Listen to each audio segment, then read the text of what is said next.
chegando, esse é mais um vídeo do nosso canal Suas Notícias Hoje. E aí, preparados para as notícias do dia?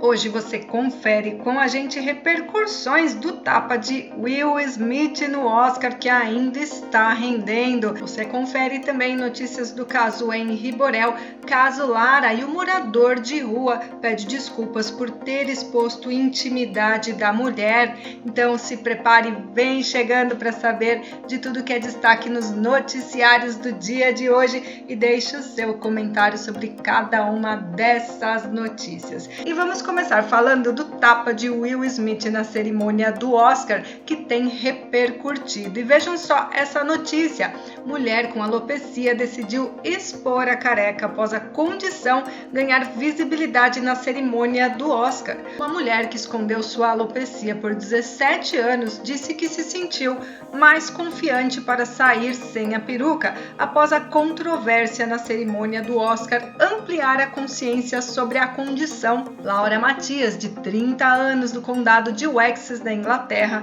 disse esperar que outras pessoas careca possam se posicionar em desafio à piada do comediante Chris Rock.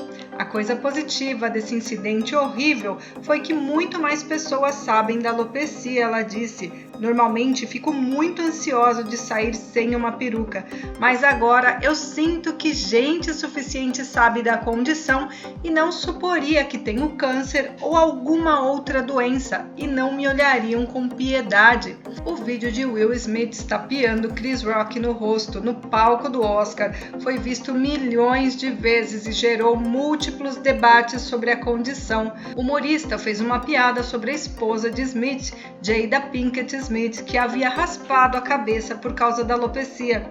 Estima-se que a condição afeta ao menos 65 mil pessoas somente no Reino Unido. Matias disse num post do Instagram, onde ela conta de sua vida com alopecia, que a violência do ator não era aceitável.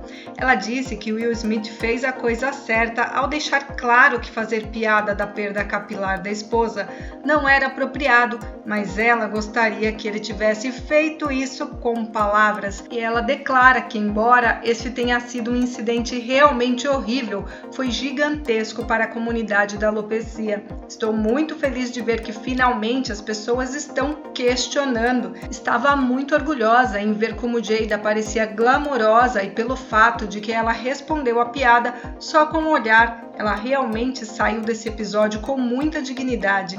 Matias tinha 12 anos quando recebeu o diagnóstico e os médicos afirmaram que a perda do cabelo tinha sido causada pelo estresse gerado pelo divórcio dos pais dela.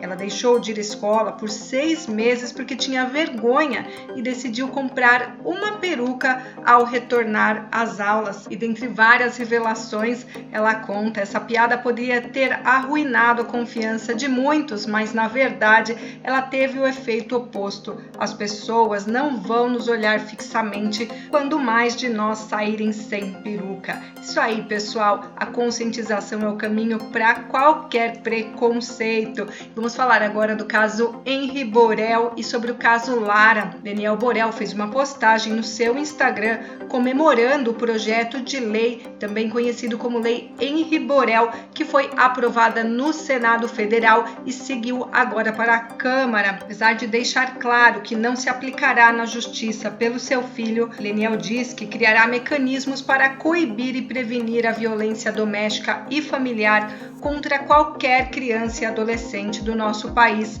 definida como ação ou omissão que cause morte, lesão, sofrimento físico, sexual ou psicológico e dano moral ou patrimonial no âmbito da família ou das relações íntimas de afeto.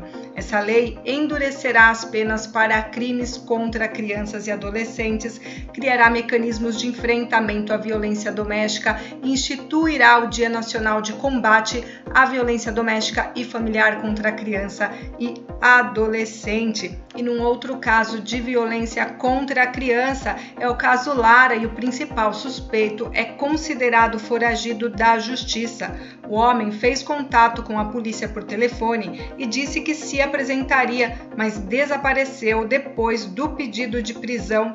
O O homem que dirigia o carro prata na região em que Lara Maria Nascimento foi encontrada morta, principal suspeito do crime, já é considerado foragido da Justiça. A prisão temporária de 30 dias foi decretada pela Justiça de São Paulo ainda na última segunda-feira, dia 28.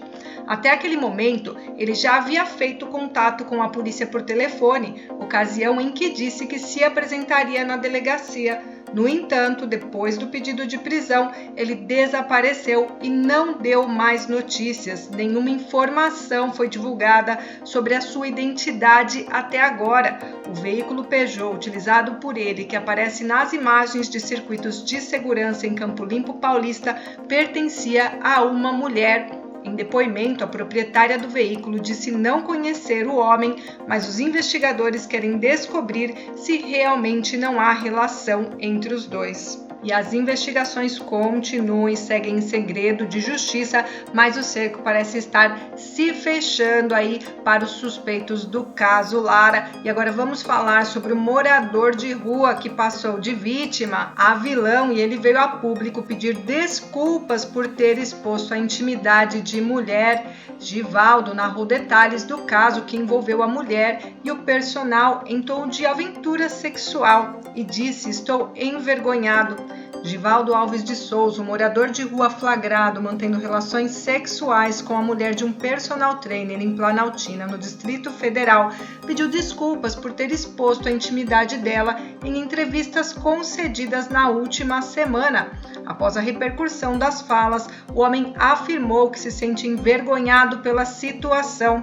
"Gostaria de pedir desculpas primeiramente a ela, às meninas da minha família, a minha mãe e todas vocês", disse em entrevista a um canal no YouTube nesta terça-feira. Ele também chorou ao falar sobre a filha de 28 anos e disse que não costuma expor intimidades. "Essa infelicidade que eu tive de descrever a situação sem mudar nada é uma coisa muito feia", comentou. Givaldo narrou a situação à imprensa como uma história de aventura e deu detalhes do ato e do corpo da mulher. Givaldo também alegou que não costuma expor intimidades como fez nesse caso. "Não sou o tipo de homem de abrir fatos íntimos para ninguém, nem para amigos. Fui infeliz ao relatar um fato que eu poderia ter ponderado. Não soube conciliar as coisas do jeito correto."